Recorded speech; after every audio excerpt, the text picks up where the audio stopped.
Hello everyone, welcome to Come Sit at My Table. The first thing I need to say is happy birthday to Melissa. Why are you shaking your head at me? I didn't know you were going to do that. I know you didn't. Today, we are making Melissa's birthday cake. Now, her birthday's coming up in just a few days. It's actually the beginning of next week. But we wanted to go ahead, or I wanted to go ahead and make her birthday cake so that you could see which cake I always make for her birthday when she wants a cake. Sometimes she chooses something besides a cake. But if she asks for a cake, this is the cake I make because she loves a yellow cake with chocolate frosting. And this one is unbelievably good. It is so good, and we think it's so special, that we actually used a picture of it on the front of our new cookbook. This is our new cookbook that just came out, and it is now available for people to order. Can you put a link in the description box below this video? I will try to do that. Okay, so if you go right below the video and click on that description box where you see the title of this recipe, Melissa will put a link in there where you can order this book through Amazon. This recipe is on pages 276 to 277. So if you order our book, you can have Melissa's birthday cake recipe right there. It will also be in that description box right below the video. Now, what I'm going to show you right now are the ingredients for the cake. After we make the cake, we will continue the video and I'll show you how to make the frosting, what ingredients you need, and how to make the frosting to go on this cake. So it's kind of like this has two parts, the cake and the frosting, in one video. So when we get to near the end of the cake recipe, don't think it's over. All right, let's talk about what we're going to use to make the cake. We're going to use 1/2 cup of whole milk and 1/2 cup sour cream. And we will blend those together. I'll just take a whisk and mix those together in that measuring cup. We will set that aside because we'll use it near the end of the recipe. We will use 1 cup of butter. This is at room temperature, and that's very important because you're going to cream that. We're going to cream it for 2 minutes before we add in 1 3/4 cups of sugar. So that's a cup, 1/2 cup, and 1/4 cup. And we'll put that in with the butter and cream it for 5 minutes. Then we're going to add 2 teaspoons of vanilla, 3 whole eggs. We'll add those one at a time, and 2 egg yolks. So you're going to have to separate your eggs for these 2. Save those 2 egg whites, and you can use those for an egg white omelet or whatever, make meringues or whatever you want to do with them. But you're going to need 2 extra egg yolks. For the dry ingredients, we're going to use 2 1/4 cups of cake flour. Now, if you don't have cake flour, you don't want to buy cake flour, you can use all-purpose, but I'm going to tell you it will not be exactly the same. It does give it a little different texture. And because this cake is so special, I always buy cake flour. It's very unusual for me to use cake flour in a cake, but I do for this one. I think it's really important. And in with that flour, we are going to sift 1 1/2 teaspoons of baking powder, 1/4 teaspoon of baking soda, and if I can get that lid off, you'll see that we're adding 1/2 teaspoon of salt. Now, right here beside of all those, we have 1/2 cup sugar and 1/2 cup of water. This is actually not in the recipe for Melissa's cake in the cookbook because I don't always do this. But if you will boil 1/2 cup water, 1/2 cup sugar together until that sugar dissolves, set it over to the side and let it completely cool, you can brush that on top of the cakes. You don't want so much on them that they become soggy, but it just helps keep those cakes moist. It's kind of a trick that bakeries use. When bakeries make cakes, they always brush their cakes with simple syrup.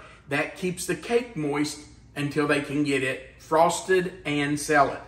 So I think we may do that today, That is not in the cookbook because it's not something you have to do. But if you want to do that, you can. Half cup sugar, half cup water, boil it until the sugar dissolves and set it aside. It must cool completely before you put it on your cakes. Okay, we're going to start by adding, Melissa, I'm going to grab a little spatula right here. I forgot. We're going to add our sour cream. By the way, our sour cream and our whole milk are at room temperature. I set those out a while ago just to make sure they were at room temperature. You don't want them cold because when you add them to your cake mixture, you don't want anything to make that clump up or make a mess in your cake. So we're just putting those together in our measuring cup, and I'm just going to whisk those together gently. Try not to spill it, but we all know how I am. Wouldn't be unlike me to splash out a little bit, would it? Okay, so we've just mixed that up, and we're going to leave that sit there. Now we're going to take our 2 sticks butter. We're going over to our mixer. We're going to add those in. They are at room temperature. Means they want to stick here. I have to make them come off the butter dish. And we're going to let those cream for 2 minutes before we add our sugar. So let's get our paddle attachment on and start those creaming.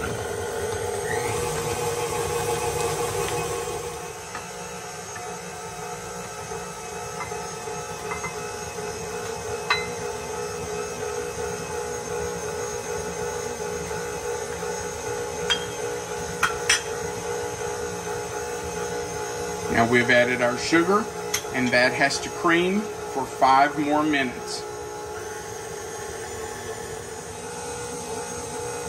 So I'm putting in our 2 teaspoons of vanilla. I'm going to add in our egg yolks. And I will try to add those one at a time. There's one. And the other. And we will add in our eggs, also one at a time.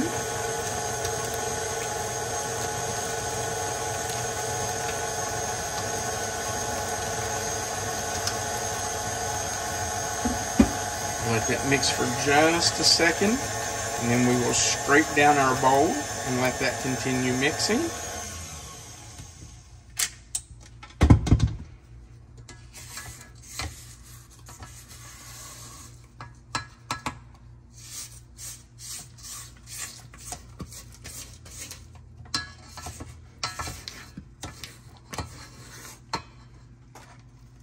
Scrape off our spatula.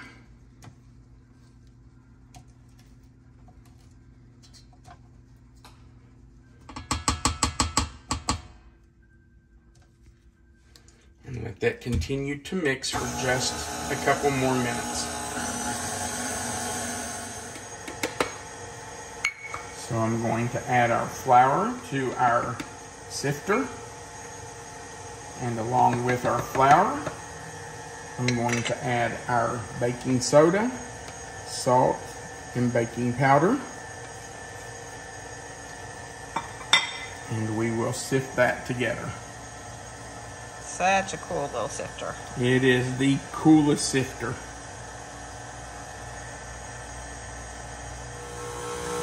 We are going to add 1/3 of our flour mixture. And let that mix in. While that is mixing, we will add in half of our milk and sour cream mixture.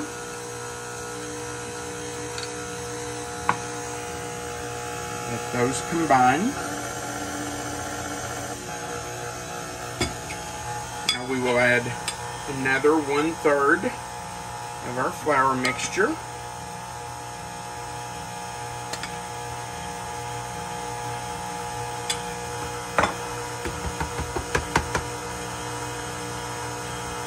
We will add the rest of our milk and sour cream.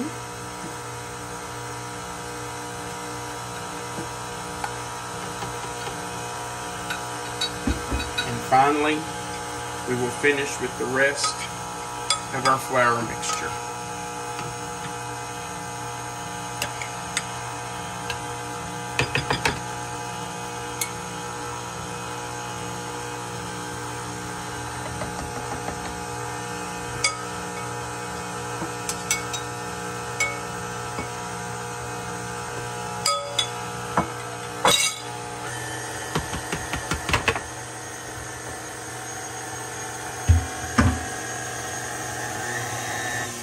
Now, one more time, I need to scrape down the sides of my bowl.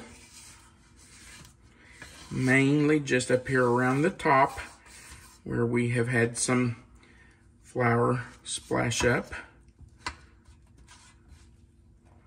Get all that in there and let it mix for just another minute or so.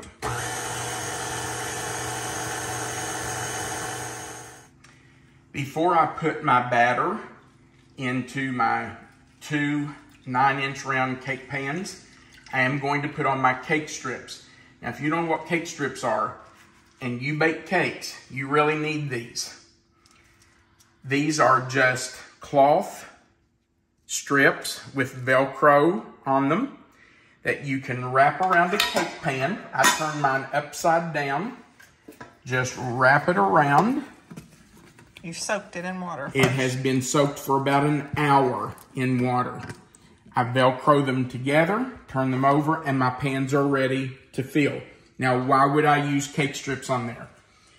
Well, if you've ever made a cake and the edge around the edge of the pan is really thin, and in the middle you have a big hump, that's because as the cake baked, the edges where it was touching the metal baked really fast. And so it didn't have time to rise as it baked. And so it kept it really, really short, really thin. And then the batter that was raw, that wasn't touching the edge of the cake pan, was forced to the middle where it baked slower. And as it baked, it forced it up and made a hump. By putting these wet cake strips on your pan, it helps the batter to bake evenly. So, if you put cake strips on there, you should not have a big hump in your cake. Now, I am going to scrape this off, but I'm not going to do a great job. Anybody want to guess why I'm not going to do a great job? Oh, fine. It's my birthday cake. You're leaving some for me to lick off. There is somebody in this house who loves to lick the beater and the bowl. So when I scrape it, especially when I'm making this cake, I'll leave a little on there for my sweetie so she can have some to lick off the batter, off the beater. All right, babe, that's for you right there. Thank you, dear. You're welcome. Now, I'm just going to divide the batter between my two cake pans. And I have lined these with parchment paper. That just helps them to come out easier, keeps the bottom from being torn up. And after we get the cakes out, we'll just peel that parchment paper right off there. All right, so I'm going to get these into the pan and get them smoothed out.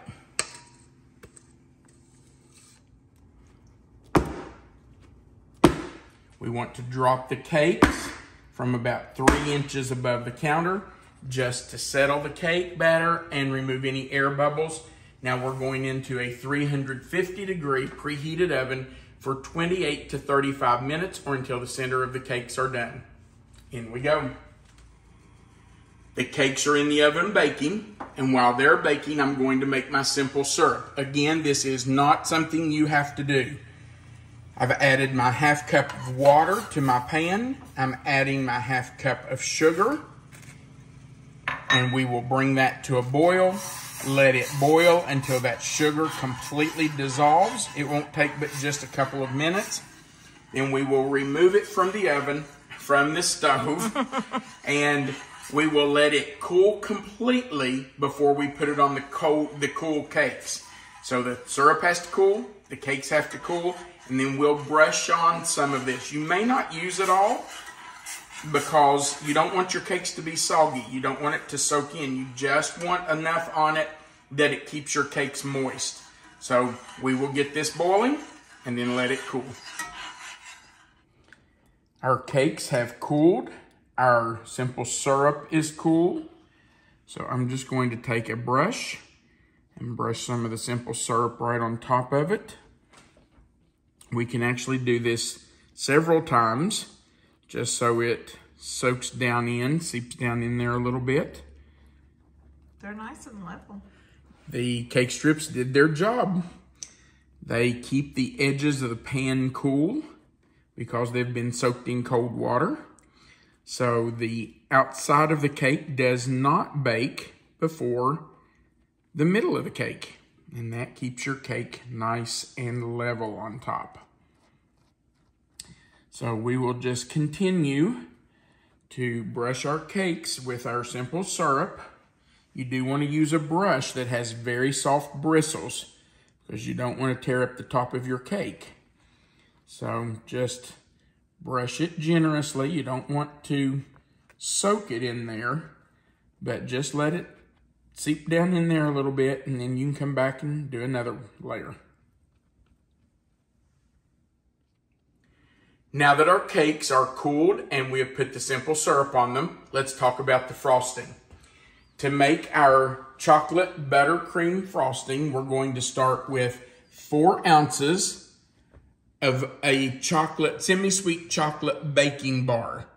Now you don't have to use this brand, it's just the brand that I normally grab, but you want to make sure it is a baking bar and that it's semi-sweet chocolate. We're also going to use 2 tablespoons of heavy whipping cream in a bowl with that chocolate to melt it in the microwave. And while that's happening, we're going to put 3 sticks of butter in our mixer, and we're going to cream that for 2 minutes. We're also using 1/4 cup of heavy whipping cream in with the butter. We're going to use 4 3/4 cups of powdered sugar or confectioner sugar. They're the same thing.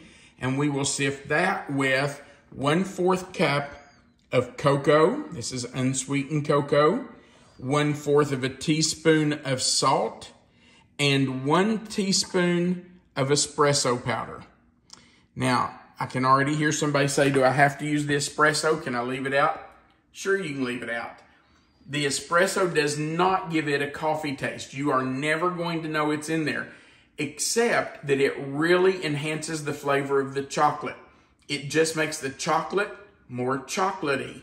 So I would never leave it out. I think it's an essential part, but if you don't have espresso powder and you don't want to buy it, then you can leave it out.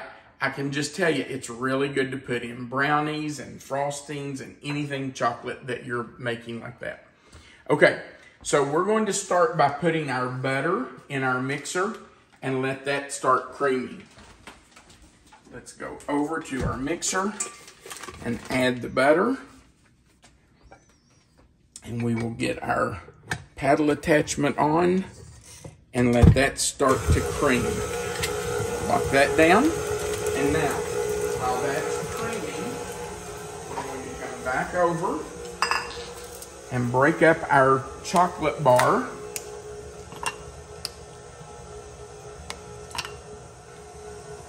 So our chocolate bar is broken up, and we're adding 2 tablespoons of heavy whipping cream.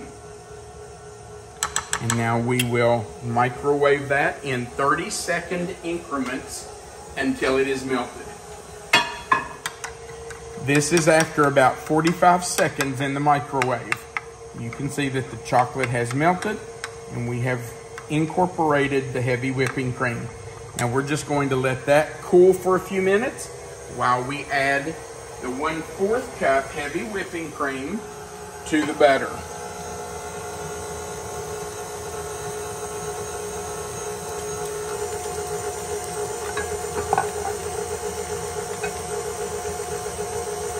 Now that looks a little strange because it doesn't really look like it's incorporating.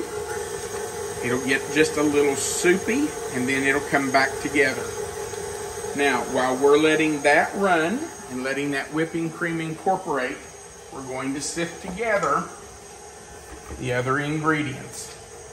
So, let me grab a spoon here. I'm just going to hook my sifter right there. Add the powdered sugar. And I'll tell you what I do. This isn't necessary, but I put about half of it in.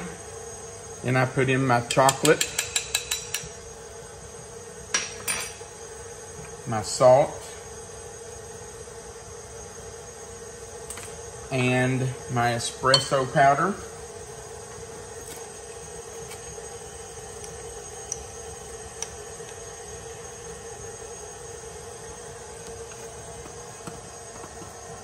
And I add some more powdered sugar right on top of that. That just, I think, helps it kind of mix together so you don't have it all in one place. All right, let's get that sifted.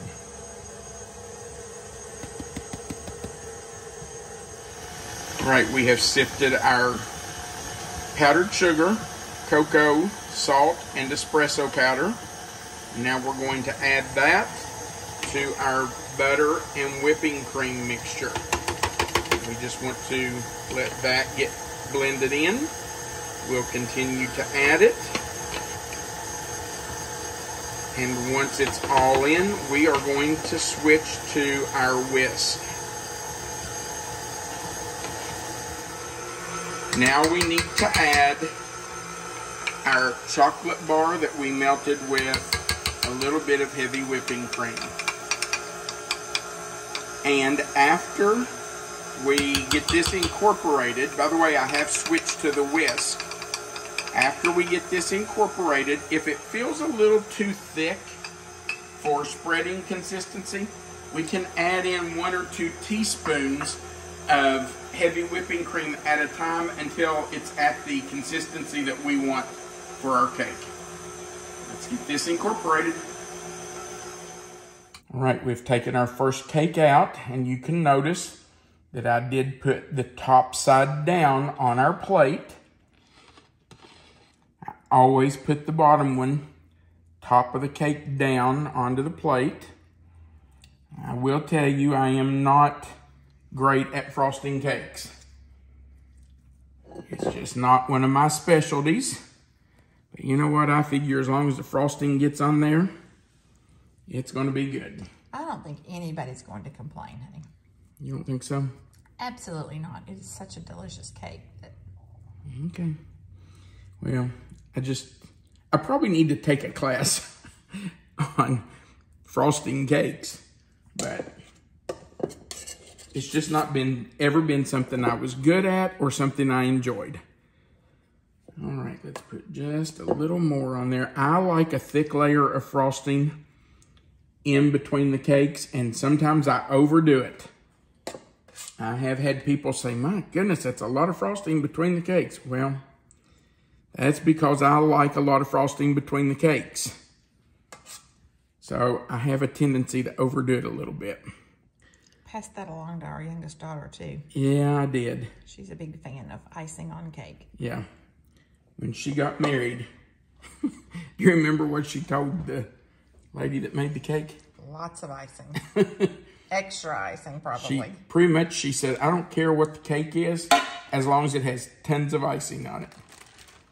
All right. Actually, she did care about the cake. Well, that's not quite true. But yes, she wanted lots of icing. That was her #1 thing. Okay, so this time we're putting the top of the cake up. And I'm going to wash my hands now that I have gotten this out of the pan, and then we'll continue frosting it.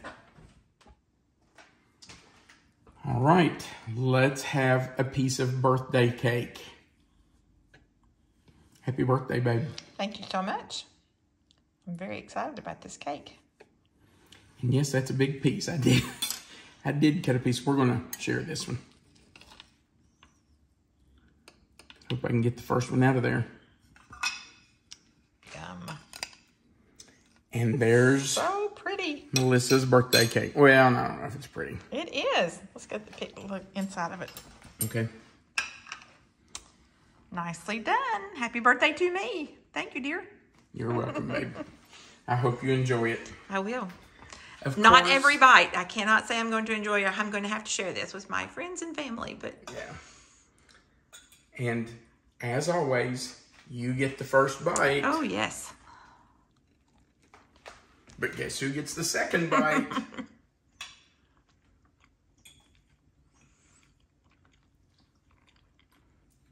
That is so good. It's a great cake. It's worth getting older to have a piece of cake. I don't know about that. Wow. Well, that cake is worth it. That is such a good cake. It really is good. Now, let me tell you, you will notice that this cake is not decorated the same as the one on the cover of our cookbook. That's because I made extra frosting to put on the cake just for the picture. So if you want to have extra frosting, do 50% more. The recipe for the frosting is very easy to divide in half and do 50% more if you want to do, I don't know what those things are called, rosettes or whatever they are. Little dollops around the bottom edge and the top. If you want to do that, if you want it to be extra thick in the middle of the cakes or on the top, you can make extra frosting. And I did do that for the cookbook picture because I wanted it to look a little more dressed up for the cover of the book. This is how we normally make it. All right.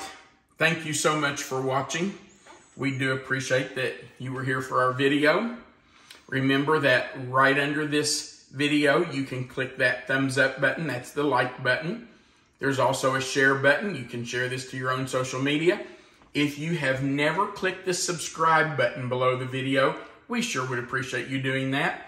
And right beside of it, there's a little notification bell. And when you click it, you'll see the word all. If you click those, YouTube will send you a notification every time we add a new video. And we would love to have you subscribe to our page. It's totally free.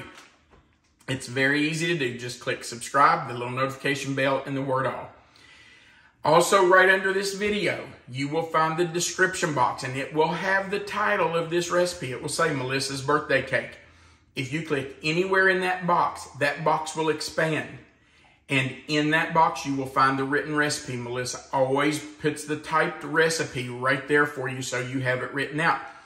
It's also in our cookbook. So feel free to order a cookbook. We would really appreciate you ordering one. Order one for your friends and family. They make great Christmas gifts, great birthday gifts. So Melissa will put a link in that description box under the written recipe for where you can order the cookbook if you'd like to do that. Also, our contact information is in that box at the very bottom. So if you want to send us recipes or just contact us, we've received some of the nicest letters and cards. And if you want to contact us, our contact information's there. It's always nice to hear from people. It is. We've made some really neat friends this way. I was going to say we have made friends all over the United States. We've made friends in foreign countries, literally around the world. This channel has been a big blessing. It's been such a blessing to the two of us. So if you want to leave us a comment, you can do that at the bottom of the page also. We love hearing from you. All right. We do appreciate you being here and watching our video. We want you to remember that you are always welcome to come sit at my table. Have a great day.